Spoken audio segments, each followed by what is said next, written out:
guys, it's Katie Azevedo again from SchoolHabits.com. I'm putting this video together pretty quickly because, again, I know that a lot of us are forced into this e-learning situation due to coronavirus, and so that has a lot of us working from home, studying from home, learning from home, just everything from home. And I want to talk about the importance of a workspace or a study space because schools are set up to be good workspaces for kids. That makes sense. Kids, I said, whatever age you are. You have a desk, you have visuals, there's a whiteboard, there's a smart board, there's things around you that you need when you're at school. When you're at home, that's not always the case. So this video is about how to set up a work or study space for visual learners. I'm putting out another one for how to set up a work or study space if you're an auditory learner, or if you are a kinesthetic learner. Those are the three learner types. You might not know what type of learner you are. If you are a visual learner, you tend to prefer information that comes at you when it's visually presented. So charts, graphs, videos, not so much lecture halls. If you have difficulty sitting in class listening to your teacher talk at you, then you are probably not a visual learner. Typically, visual learners struggle with following directions that are given verbally. They often have neat handwriting, pay attention to detail, so very detail-oriented, prefer to read aloud information instead of reading it silently in their head. And then visual learners also tend to benefit from the use of color. If that sounds like you, then you might be a visual learner, and there should be a certain way that you set up your workspace or your study space when you're learning from home. The first thing that you're going to want if you're a visual learner is a large workspace, a large table, desk. It doesn't have to be a beautiful desk. It can be just a large work surface area, because when you're a visual learner, you tend to benefit from having things in front of you, space to move things around, papers, lay things out. I know when we're digitally learning, everything's online. But as I went over in another video I just put out the other day about tips for e-learning, you should be printing as much as you possibly can. So ideally you will have those papers printed and that you can spread those out on the table. Another helpful tip to set up a workspace, and this is not possible for everybody, I understand, is to use a whiteboard. You can get them from Amazon. You can get small ones, you can get big ones. I have one. Let's see if I can move the camera. That's as big as it gets, man. You don't need something like that. Unless you want to. But anyway, so if you're learning something, if you're watching a video that your teacher posted, if you are reading something that your teacher posted, if you're doing something online, it can help to pause and then to get up and to write things out on the whiteboard, to map it out, to draw some of the information that you're learning. If you're learning something where like there's a sequential order of events, like draw out a timeline. But just getting what you're reading and hearing into a picture using a whiteboard is an excellent tip. That also helps for kinesthetic learners as well. Okay, having paper nearby as well, because again, you might not always have a whiteboard, but visual learners tend to do better, again, when information is presented in charts and graphs and visuals and infographics, and teachers aren't always able to put information from their lessons into that format. So when you are reading something online, watching a video, I suggest that you are writing things down where you, like on a piece of paper, as you're listening to the video, or watching the video, as you're reading something, jot something down on a piece of paper. So just having your workspace set up with notebooks, with stacks of paper, maybe with graph paper, lined paper, plain printer paper. Just have a variety of papers available so that you can write things down when the moment strikes. Tip number 4, I think that was 3. So tip number 4 is to use colored pens, colored markers. So have a stack, like a paper, like a thingamajig, what's it called? Pencil holder, whatever.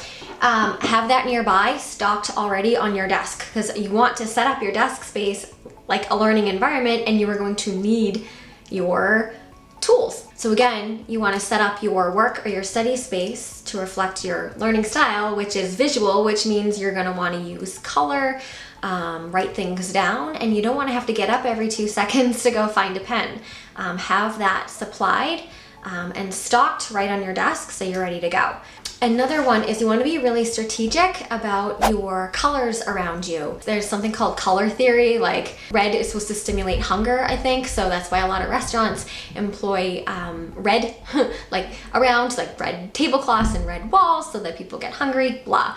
More so than the science behind color theory, I think that you should just supply your learning environment with colors that motivate you. So I personally like green and natural sort of looking colors. Let's see if I can get, hold on, like this, for example, right? Green, green, green everywhere.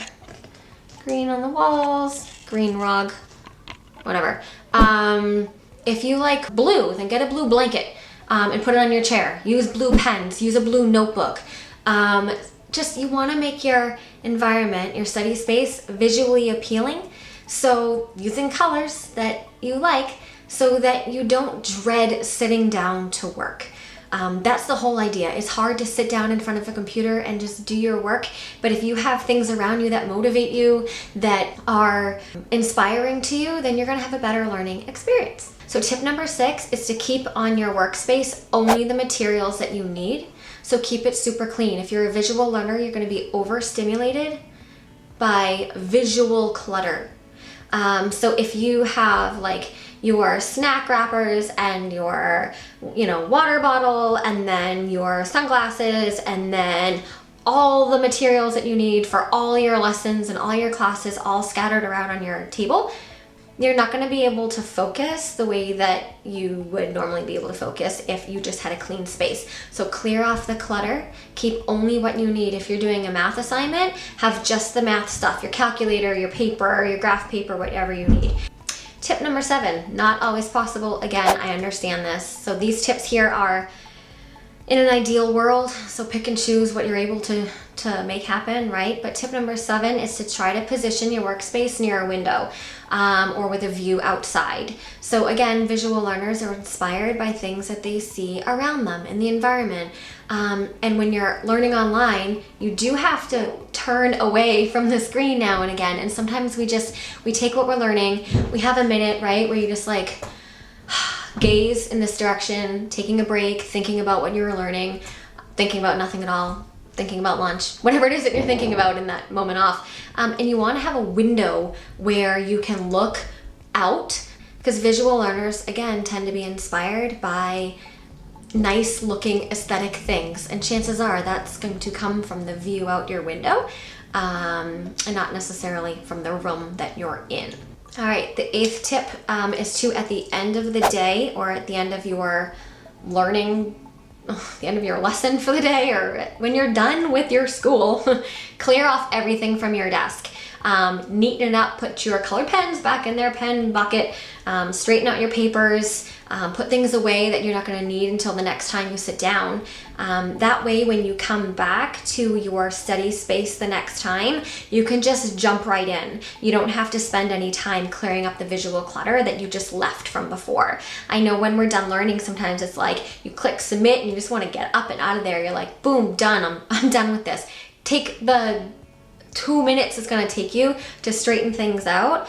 Again, you don't want to be overstimulated by the mess. And the next time you go to sit at your study space, if the first thing you see is a bunch of mess, like, talk about not being motivated. Clean up your mess. That's what I'm saying with this one. Okay, and number 9, I get questions all the time about music. So this isn't so much a study space thing, but like a learning environment thing.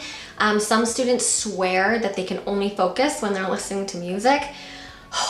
Hashtag science on this one. I disagree with listening to music almost across the board. There's science behind like the language center of your brain, and you really can only focus on one input source of language at a time. And if you're listening to music and you are reading, then you're really unable to focus on what you're reading and the music piece, because like that language center of your brain is saying, do I listen to this? Do I listen to this? Do I listen to this? And you might think that you're listening to music and reading at the same time, but trust me, you're getting like 50% of each. Anyway, that's a topic for another time. If you insist on listening to music, then I would say non-lyrical music. On YouTube, there are so many cool playlists with like piano music of like the top 50 songs, or guitar of all top 50 songs. So it's still music you recognize, but there's no words to compete with that language center of your brain. Visual learners tend to be able to handle music better, non-lyrical music better, because again, they're stimulated by visual input and not so much by auditory input. So they're gonna be less likely to be distracted by instruments. If you're an auditory learner, then that's when I really discourage listening to music. But that is covered in my other video about study spaces for auditory learners. Okay, that was fast. That was not perfect. But I'm just trying to be helpful for those who are just thrown into this learning environment at home, and they're trying to find a spot to work that's uninterrupted. So those are 9 tips for how to set up your study space if you're a visual learner. Also, if you're not a learner, if you're just working from home because you're an adult, it doesn't hurt to set up your workspace like this either, if you know for sure if you are a visual learner. Hope that's helpful to some of you guys out there, and see you in my next video. Don't forget to subscribe too. I always forget to remind people. That'd be so helpful. I'm really trying here, and subscribes and likes really help me build my channel. Thanks, guys. Nope, that's not right. Hello? That came out so cluttered, but this is killing me. Okay, that's a dog barking. I'm losing track of my numbers.